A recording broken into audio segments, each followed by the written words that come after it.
ರಾಜ್ಯ ಕಾಂಗ್ರೆಸ್ನಲ್ಲಿ ಮತ್ತೆ ಜೋರಾಗಿದೆ ಸಿಎಂ ಪವರ್ ಪಾಲಿಟಿಕ್ಸ್ನ ಗದ್ದಲ. ಆದರೆ ಇದೆಲ್ಲದಕ್ಕೂ ಪೂರ್ಣ ವಿರಾಮ ಇಡಬೇಕು ಅಂತಲೇ ಮುಖ್ಯಮಂತ್ರಿಗಳು ದೆಹಲಿಯಲ್ಲಿ ಹೇಳಿದ್ದಾರೆ. 5 ವರ್ಷ ನಾನೇ ಮುಖ್ಯಮಂತ್ರಿ, ಯಾವ ಪವರ್ ಶೇರಿಂಗ್ನ ಲೆಕ್ಕಾಚಾರಗಳು ಇಲ್ಲ ಅಥವಾ ಆ ರೀತಿ ಒಪ್ಪಂದಗಳೂ ಆಗಿಲ್ಲ ಅಂತ ಹೇಳಿದ್ದಾರೆ. ಕಾಂಗ್ರೆಸ್ನಲ್ಲಿ 5 ವರ್ಷ ನಾನೇ ಮುಖ್ಯಮಂತ್ರಿ ಸಿದ್ದರಾಮಯ್ಯ ಮತ್ತೆ ಪುನರುಚ್ಚರಿಸಿದ್ದಾರೆ. ದೆಹಲಿಯಲ್ಲಿ ಮಲ್ಲಿಕಾರ್ಜುನ್ ಖರ್ಗೆ ಅವರನ್ನ ಮುಖ್ಯಮಂತ್ರಿಗಳು ಭೇಟಿಯಾಗಿದ್ದಾರೆ. ಇದಕ್ಕೂ ಮುನ್ನ ಸುರ್ಜೇವಾಲಾ ಜೊತೆ ಸಿಎಂ ಡಿಸಿಎಂ ಸಭೆಯನ್ನ ಮಾಡಿದ್ರು. ಸುರ್ಜೇವಾಲಾ ಭೇಟಿ ವೇಳೆ ಮೌನಕ್ಕೆ ಜಾರಿದ್ರಂತೆ ಡಿಸಿಎಂ ಡಿಕೆ ಶಿವಕುಮಾರ್. ರಾತ್ರಿಯೇ ದೆಹಲಿಯಿಂದ ಡಿಕೆ ಶಿವಕುಮಾರ್ ವಾಪಸ್ ಆಗಿದ್ದಾರೆ. ಅಲ್ಲಿಗೆ ಡಿಕೆ ಶಿವಕುಮಾರ್ ಅವರು ಹೇಳಿದ ಪ್ರಕಾರ ಅವರು ಕೇಳಿದ್ದೀನಿ ರಾಹುಲ್ ಗಾಂಧಿ ಭೇಟಿಗೆಲ್ಲ ಟೈಮ್ ಅಂತ ಹೇಳಿದ್ರು, ಬಟ್ ಟೈಮ್ ಸಿಕ್ಕಿಲ್ಲ ಅನ್ಸುತ್ತೆ.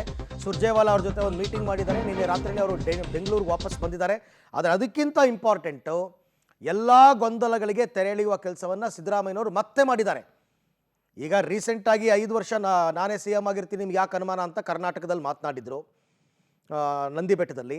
ಅದಾದಮೇಲೆ ಈಗ ಡೆಲ್ಲಿನಲ್ಲಿ ಕೂತ್ಕೊಂಡು ಮತ್ತೆ ಹೇಳಿದ್ದಾರೆ ಸಂದರ್ಶನದಲ್ಲಿ ಮತ್ತು ಪ್ರೆಸ್ ಮೀಟ್ನಲ್ಲಿ, 5 ವರ್ಷ ನಾನೇ ಮುಖ್ಯಮಂತ್ರಿ, ಅಧಿಕಾರ ಹಂಚಿಕೆಯ ಒಪ್ಪಂದ ಯಾವುದೂ ಆಗಿಲ್ಲ ಅಂತಕ್ಕಂಥದ್ದನ್ನು ಸಿದ್ದರಾಮಯ್ಯನವರು ಸ್ಪಷ್ಟಪಡಿಸುವ ಮುಖಾಂತರ ಡಿ ಕೆ ಶಿಗೆ ಕೌಂಟರನ್ನು ಕೊಟ್ಟಿದ್ದಾರೆ.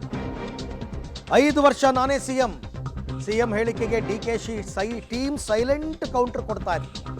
ಯಾರೂ ಯಾವುದೇ ಪ್ರತಿಕ್ರಿಯೆ ಕೊಡಬಾರದು ಅಂತ ಆಪ್ತರಿಗೆ ಡಿ ಕೆ ಶಿವಕುಮಾರ್ ಸೂಚನೆ ಕೊಟ್ಟಿದ್ದಾರೆ.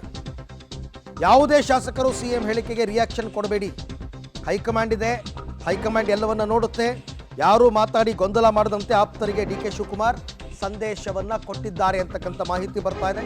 ಜೊತೆಗೆ ಸಿದ್ದರಾಮಯ್ಯನವರು ಇನ್ನೂ ಒಂದು ಮಾತು ಹೇಳಿದ್ದಾರೆ, ಡಿ ಕೆ ಶಿವಕುಮಾರ್ಗೆ ಶಾಸಕರ ಬೆಂಬಲ ಇಲ್ಲ, ಶಾಸಕರ ಬೆಂಬಲ ಇರೋದು ನನಗೆ, ಹಾಗಾಗಿ ನಾನೇ ಮುಖ್ಯಮಂತ್ರಿ ಅಂತ ಅವರ ವಾದ. ಸ್ಪಷ್ಟ ಮಾತುಗಳಲ್ಲಿ ಹೇಳಿದ್ದಾರೆ. ಅದು ಏನು, ಹೈಕಮಾಂಡ್ ನಾಯಕರನ್ನ ಭೇಟಿಯಾಗೋದಕ್ಕೂ ಮೊದಲೇ ಸಿದ್ದರಾಮಯ್ಯನವರು ಒಂದು ಪ್ರೆಸ್ ಮೀಟ್ ಕರೆದು ನಿನ್ನೆ ಅನೌನ್ಸ್ ಮಾಡಿಬಿಟ್ರು. ಈಗ ಆಪ್ತರಿಗೆ ಡಿ ಕೆ ಶಿವಕುಮಾರ್ ಸಂದೇಶವನ್ನು ಕೊಟ್ಟಿದ್ದಾರೆ. ಏನು, ನಾನೇ 5 ವರ್ಷ ಸಿಎಂ ಅಂತ ಸಿದ್ದರಾಮಯ್ಯನವರು ಪುನರುಚ್ಚಾರ ಮಾಡಿದ್ರಲ್ಲ, ಸಿಎಂ ಹೇಳಿಕೆಗೆ ಯಾವುದೇ ಶಾಸಕರು ಕೌಂಟರ್ ಹೇಳಿಕೆಯನ್ನು ಕೊಡಬಾರ್ದು. ಇವರು ಬೆಂಬಲಿಗರಿದಾರಲ್ಲ, ಕುಣಿಗಲ್ ಶಾಸಕ ರಂಗನಾಥ್, ಬಾಲಕೃಷ್ಣ, ಇಕ್ಬಾಲ್ ಹುಸೇನ್, ಯಾರೂ ಮಾತಾಡಬಾರ್ದು ಅಂತ ಅವ್ರು ಹೇಳಿರೋದು. ಡಿ ಕೆ ಶಿ ಸಿಎಂ ಆಗಬೇಕು, ಆಗ್ತಾರೆ ಅಂತ ಪರ ವಿರೋಧ ಹೇಳಿಕೆಯನ್ನು ಯಾರೂ ಕೊಡಬೇಡಿ ಸದ್ಯಕ್ಕೆ.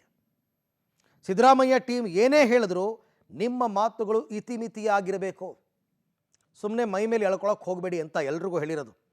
ಹೈಕಮಾಂಡ್ ಇದೆ, ಎಲ್ಲವೂ ನಿರ್ಧಾರ ಮಾಡುತ್ತೆ ಅಂತ ಮಾತ್ರ ಹೇಳಬೇಕು. ಹೈಕಮಾಂಡ್ ನೋಡ್ತಾ ಇದೆ, ಎಲ್ಲವನ್ನ ಹೇಳುತ್ತೆ ಅಂತ.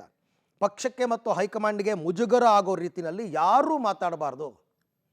ವಿಪಕ್ಷಗಳ ಬಾಯಿಗೆ ಆಹಾರವಾಗುವ ರೀತಿ ಹೇಳಿಕೆಗಳನ್ನು ಕೊಡಬಾರ್ದು ಅಂತ ಉಪಮುಖ್ಯಮಂತ್ರಿ ಮತ್ತು KPCC ಅಧ್ಯಕ್ಷರೂ ಆಗಿರ್ತಕ್ಕಂಥ ಡಿ ಕೆ ಶಿವಕುಮಾರ್ ತನ್ನ ಬೆಂಬಲಿಗರಿಗೆ ಹೇಳಿಕೆಯನ್ನು ಕೊಟ್ಟಿದ್ದಾರೆ. ಬಟ್ ಈ ಥರ ಎಚ್ಚರಿಕೆಯನ್ನು ಕೊಟ್ಟರೂ ಕೂಡ ಕೆಲವರೆಲ್ಲ ಕೇರ್ ಮಾಡಲ್ಲ, ಮಾತಾಡ್ತಾರೆ.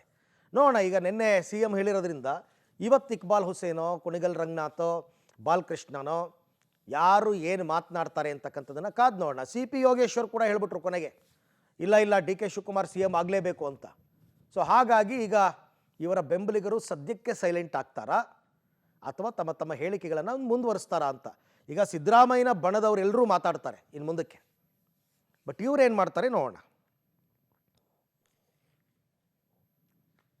ಸಿಎಂ ಕುರ್ಚಿ ಖಾಲಿ ಇಲ್ಲ. ಡಿ ಕೆ ಶಿವಕುಮಾರ್ ಸಾಹೇಬ್ರೆ ಎಲ್ಲರಿಗೂ ಹೇಳ್ತಾ ಇದ್ದಾರೆ, ಯಾವ ಶಾಸಕರಾಗ್ಲಿ ಹಿರಿಕರಾಗ್ಲಿ ಈ ವಿಚಾರಗಳಲ್ಲಿ ಮಾತಾಡಕೂಡದು ಅನ್ನೋದನ್ನ ನಮ್ಮ ಸಾಹೇಬ್ರುಗಳು ಹೇಳ್ತಾ ಇದ್ದಾರೆ. ಇವತ್ತೇನಾದ್ರೂ ಕಾಂಗ್ರೆಸ್ ಪಕ್ಷಕ್ಕೆ 140 ಸೀಟ್ ಬರಬೇಕಾದ್ರೆ ಪ್ರಮುಖವಾದಂತ ಕಾರಣ ಡಿ ಕೆ ಶಿವಕುಮಾರ್ ಸಾಹೇಬ್ರು ಅಂತ ಹೆಮ್ಮೆಯಿಂದ ಹೇಳಲಿಕ್ಕೆ ಇಚ್ಛೆ ಪಡ್ತಾರೆ. ಇವತ್ತೆಲ್ಲ ನಾಳೆ ಒಂದಿನ ಸಿಎಂ ಆಗೇ ಆಗ್ತಾರೆ. ಸಿಎಂ ಸಾಹೇಬ್ರು ಆ ಥರ ಎಲ್ಲ ಮಾತಾಡ್ಲಿಕ್ಕಿಲ್ಲ.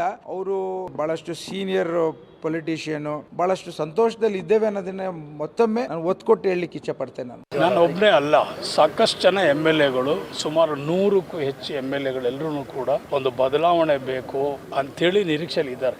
ನಾನು ಒಬ್ಬನೇ ಅಲ್ಲ, ಸಾಕಷ್ಟು ಜನ ಶಾಸಕರೆಲ್ಲರೂ ಒಂದು ಒಳ್ಳೆ ಆಡಳಿತ ಬೇಕು, ಅವ್ರಿಗೊಂದು ಅವಕಾಶ ಕೊಡಬೇಕು. ಅವರು ಶ್ರಮ ಪಟ್ಟಿದ್ದಾರೆ, ಅವರು ಹೋರಾಟ ಮಾಡಿದ್ದಾರೆ, ಪಕ್ಷ ಸಂಘಟನೆ ಮಾಡಿದ್ದಾರೆ.